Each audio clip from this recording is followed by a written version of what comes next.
Du coup, je vous fais une vidéo comme promis sur le canal sur le money management. Alors, comment on va gérer son money management en crypto-monnaie? On va voir ça tout de suite ensemble. Alors, déjà, comment on va raisonner? On va parler en pourcentage de capital, c'est primordial.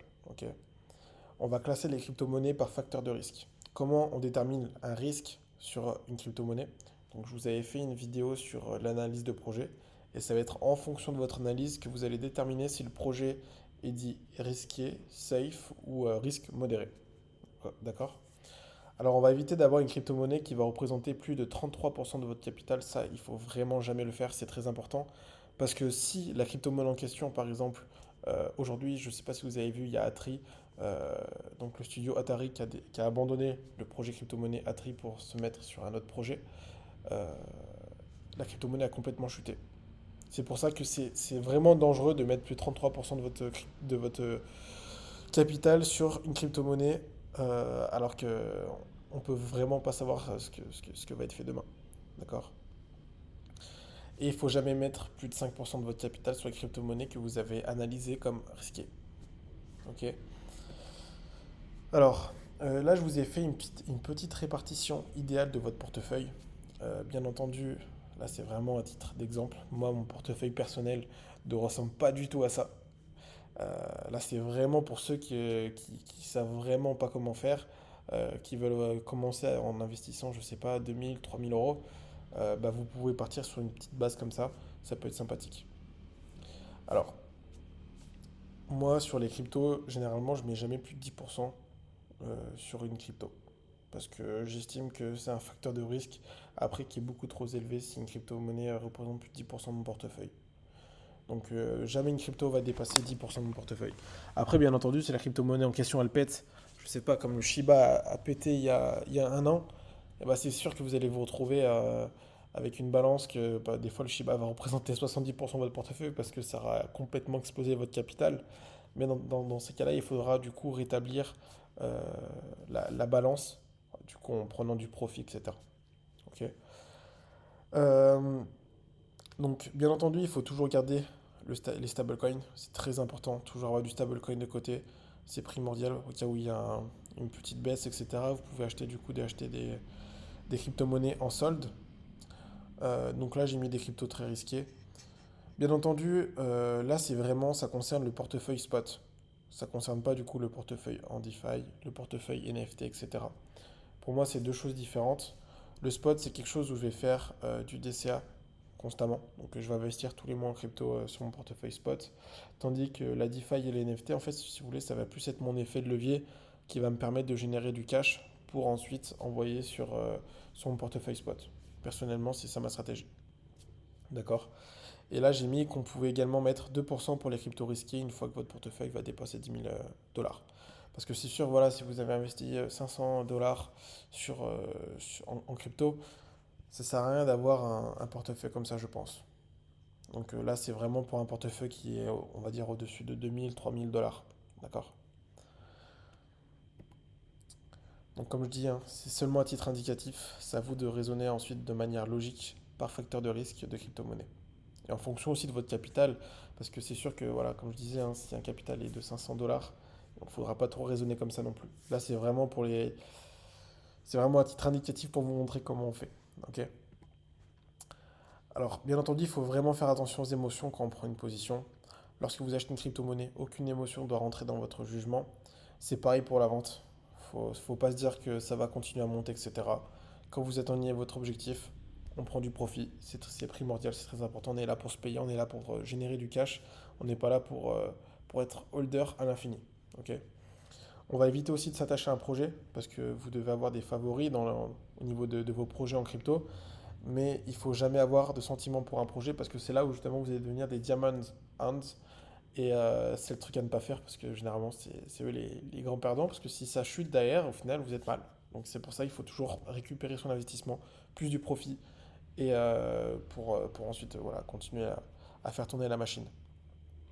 Et le FOMO ne doit jamais faire partie de votre jugement. Ça c'est très important. Ne jamais FOMO sur un projet, il ne faut pas se dire que vous avez perdu l'opportunité. Vous avez bien vu en crypto, hein, il y a des baisses, il y a des montées. Donc si aujourd'hui il y a une grosse montée, bah, vous attendez qu'il y ait une baisse pour récupérer en solde, tout simplement. Là, je vais vous expliquer la méthode du DCA pour votre money management. C'est très important aussi. Alors, le DCA, c'est le dollar cost average. C'est une stratégie d'investissement qui est très redoutable sur le long terme. Euh, c'est une méthode qui est utilisée par beaucoup d'investisseurs. Donc, par exemple, là, je vous ai fait un petit graphique pour vous montrer qu'est-ce que c'est concrètement le DCA. Donc, tous les mois, vous allez mettre 200 euros en crypto.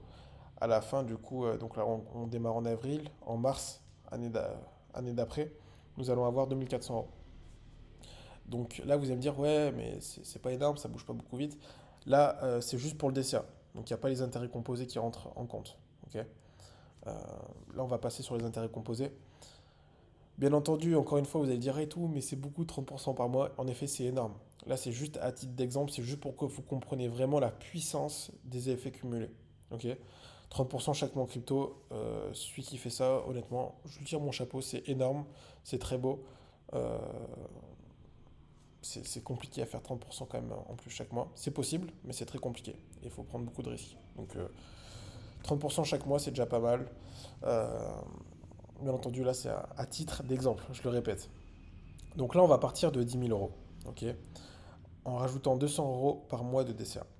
Donc tous les mois, on va mettre 200 euros dans la machine. D'accord. Et 30% en plus, donc chaque mois, on va faire 30% en plus de plus-value, de croissance. Avec les intérêts cumulés, du coup, on va arriver à 190 497 euros. Ok. Donc là, on part de 10 000 en un an, on récupère 190 000. En faisant 30% chaque mois et en mettant 200 euros par mois. Donc vous voyez un peu les intérêts cumulés comme ça peut être hyper puissant. C'est pour vraiment vous montrer que le DCA, c'est... Après, c'est sûr que là, en mettant 200 euros par mois de DCA, ça va pas changer grand-chose. Mais c'est pour vous montrer que voilà, en DCA, plus les intérêts cumulés, ça peut vraiment faire une tendance coca mentos, quoi.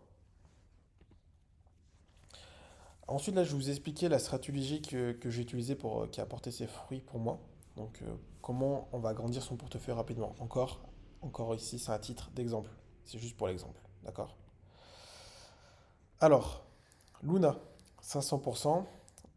Donc, on a fait 500% sur Luna, on a fait 100% sur le VET, SXP de 100%. CAG, bah, on a perdu 90%, Sol moins 40%, BTC moins 20%.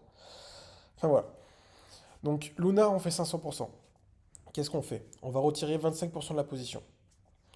VET 100%, pareil, du coup 100% pour moi je laisse tourner généralement. SXP de 100%, on récupère aussi un peu de bénéfices, on récupère 10% de la position. ADA c'est de 100%, on retire 30% de la position. CAGED, bah, il a perdu 90%, on fait quoi? Et bah on va pas paniquer, on va attendre et on va investir en lissage de prix. C'est-à-dire qu'on va investir petit à petit en DCA dessus pour faire baisser notre point d'entrée à la baisse. Si vous croyez au projet, il ne faut pas vendre. Ok. Donc ETH 40%, on va laisser tourner. Theta 450%, on retire 25% de la position. D'accord. Alors, où je veux en venir?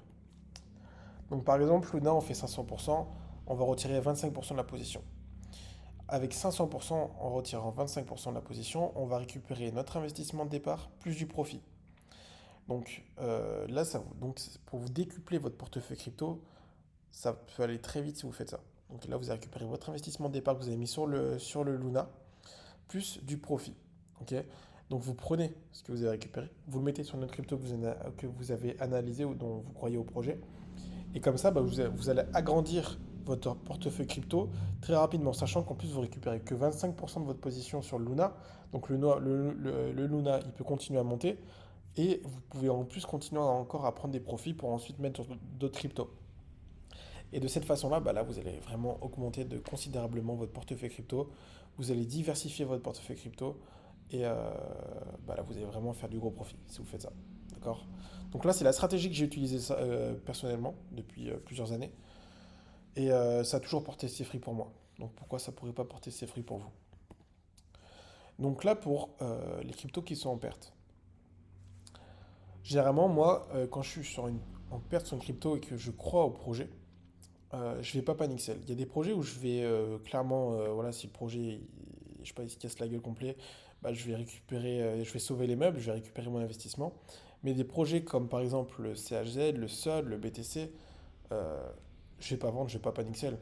Comme je dis, hein, si le projet est bon, que votre analyse est bonne, que les futures news sont bonnes, ça sert à quoi de vendre? Donc en effet, si pour vous votre analyse est correcte, pourquoi vous voulez vendre le projet? Donc dans ces cas-là, qu'est-ce qu'on fait? On va utiliser la méthode du lissage de prix à la baisse. Qu'est-ce que c'est le lissage de prix à la baisse? Donc comme je vous avais dit tout à l'heure, on garde du stablecoin sur votre portefeuille. Si vous avez du stablecoin de côté, on rachète les positions dans le rouge pour faire baisser la moyenne de son point d'entrée. Les profits par la suite seront d'autant plus conséquents car le bac sera plus gros. Bah oui, parce que si vous investissez, donc par exemple le Saged, on va dire qu'il a 1 $.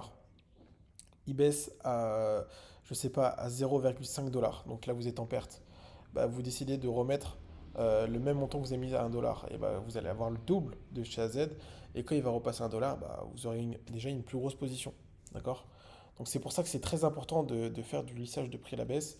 Ça permet de lisser votre point d'entrée à la baisse et du coup d'avoir des plus gros profits quand le projet va finir par exploser. Si votre analyse est bonne, le projet bah, il va exploser et vous allez être très content derrière par la suite. D'accord?